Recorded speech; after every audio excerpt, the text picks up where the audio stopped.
बिस्मिल्लाहिर्रहमानिर्रहीम। अस्सलाम वालेकुम नाज़रीन कराम। सेनेट इस साल मार्च में ख़त्म हो जाएगी, लेकिन जो सेनेट का थोड़ा सा पीरियड रह गया है निगरान हुकूमत में, उसमें सेनेट में मुस्लिम लीग नून के एक लीडर को कायदे ईवान बना दिया गया है। इसहाक डार को कायदे ईवान बनाया, लेकिन इस पर पीपल्स पार्टी को एतराज़। दूसरी तरफ पीपल्स पार्टी के सेनेटर सलीम मांडवीवाला को सेनेट में हुकूमती चीफ व्हिप मुकर्रर कर दिया गया है। ये निगरान वज़ीर आज़म अनवारुल हक ने सेनेटर इसहाक डार को सेनेट में कायदे ईवान नामजद किया है, और पीटीआई को एतराज़ तो हो सकता है और शायद उसमें बड़ा वज़न भी हो, लेकिन पीपल्स पार्टी ने इसहाक डार की बतौर कायदे ईवान नामजदगी को कबूल नहीं किया। नाज़रीन कराम, कबल इसको आगे बढ़ें, अगर आपने मेरे यूट्यूब चैनल नवाज़ रज़ा के साथ अब तक सब्सक्राइब नहीं किया तो बराए करम इसे फौरी तौर पर सब्सक्राइब करें, लाइक करें और अब आपके साथ शेयर करें, और आइकॉन का वो बटन दबाना ना भूलिए कि जब हम वीडियो लोड करें तो सबसे पहले आपको इतला मिले। नाज़रीन कराम, पहली तो बात यह है कि इसहाक डार साहब का हुकूमत का कायदे ईवान बनना ही नहीं चाहिए। ठीक है, बात ये एतराज़ दुरुस्त है। फिर सलीम मांडवीवाला भी तो बन गया ना वहाँ चीफ व्हिप हुकूमती, यानी इसका मतलब है कि जो पीटीआई के लोग हैं वही सिर्फ पोजीशन रहेगी, बाकी सारे वो हुकूमती हैं, तो उनका ओहदा भी वज़ीर मुल्कत के बराबर होगा। तो कायदे ईवान का तो ओहदा होता ही है वज़ीर के बराबर।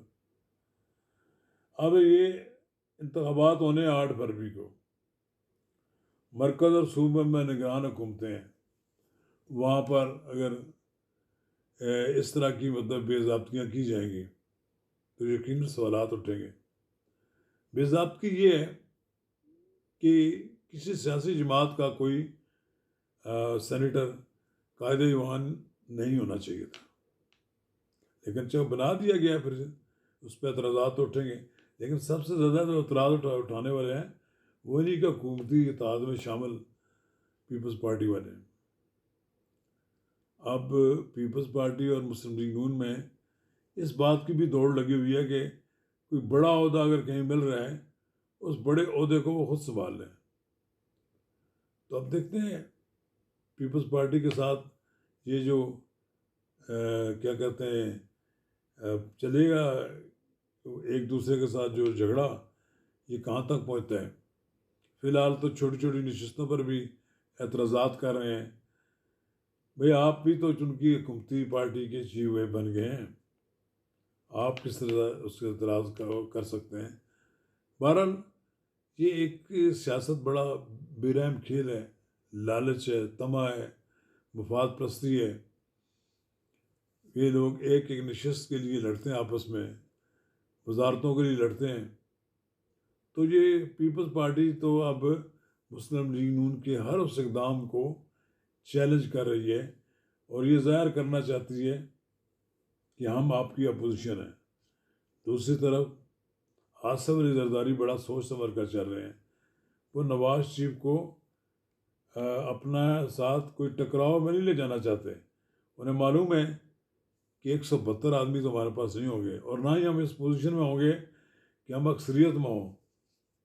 इसलिए चूँकि उनको नज़र आता है कि मुस्लिम लीग नून अक्सरियती जमात होगी, उनकी कोशिश ये होगी जब अगली हुकूमत बने तो उसमें पीपल्स पार्टी को भी कुछ जगह मिल जाए। तो चलें, अगर इमरान खान साहब के ख़िलाफ़ दोनों इकट्ठे काम करते रहें, आप अगली हुकूमत में भी इकट्ठे हो जाएं, कोई मजाका नहीं है। लेकिन ये जो औरतों की रोना धोना है, इसको ख़त्म होना चाहिए। ये बिलावल भुट्टो जरदारी ने रोना धोना शुरू किया था कि मुझे वज़ीर आज़म बनाए, और वो अपनी ख्वाहिशात का जो इज़हार कर रहे थे, उन्हें चाहिए कि वो ये कहें कि जी 172 जिसके आदमी होंगे वो जीत जाएगा। मुझे क्या क्या कहते हैं जी कि बाबों का ना अब आजमाएं, मुझे मौका दें। आपको मौका, अब आपने खुद शहबाज शरीफ की काबीना में वजारत खारजा का मनसब संभाला। आपने खुद पहले उनकी सुपरमेसी को तस्लीम कर लिया। अब शहबाज शरीफ साहब तो नहीं है, अब तो नवाज शरीफ आ रहे हैं, तो आपके वालिद मोहतरम तो अब नवाज शरीफ की गुन गा रहे हैं। असूली तौर पर उन्होंने तस्लीम कर लिया है सुपरमेसी के, नवाज शरीफ का हम मुकाबला नहीं कर पाते।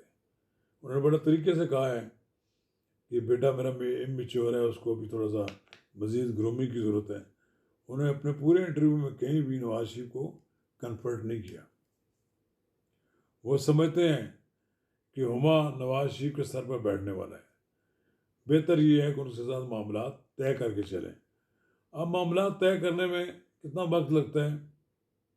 मुमकिन है कि इलेक्शन से पहले ना हो, इलेक्शन के बाद जिस पार्टी के पास जितनी ज़्यादा नशस्तें होंगी, यकीनन खेल और ताश वही लगाएगी, शतरंज की बाजी वही लगाएगी और वही जीतेगी। और वो देखेंगे कि बाकी जमातें उनके साथ किस तरह चलती हैं। चलिए, आने वाले दिनों में सूरत हाल बिल्कुल वाज़ेह हो जाएगी कि पीपल्स पार्टी कहाँ खड़ी है, मुस्लिम लीग नून कहाँ खड़ी है। क्या पीपल्स पार्टी मुस्लिम लीग नून का मुकाबला कर सकेगी? ये बड़ा वो क्वेश्चन है। या यही है कि शोर शराबा करके लेवल प्लेइंग फील्ड का मुतालबा करके तो इलेक्शन नहीं जीता सकता। इलेक्शन जीतने के लिए नवाज शरीफ बंद कराना पड़ेगा। नवाज शरीफ ने बड़ी, कहते हैं ना, बड़ी जबर का दौर देखा है, जिलावतनियाँ देखी हैं। ये लंदन में बैठकर सियासत करना कोई आसान नहीं है। मुल्क से 5-6 हज़ार किलोमीटर दूर बैठकर उन्होंने अपने अंदर की जो पाकिस्तानियत उसे ख़त्म नहीं होने दिया। उनका दिल हर वक्त पाकिस्तान के लिए धड़कता था। अब वो पाकिस्तान आ गए, यकीनन वो एक बार फिर उनके साथ होने वाली ज़्यादतियों का अज़ाला मांगेंगे और एक बार फिर चौथी बार इस मुल्क के वज़ीर आज़म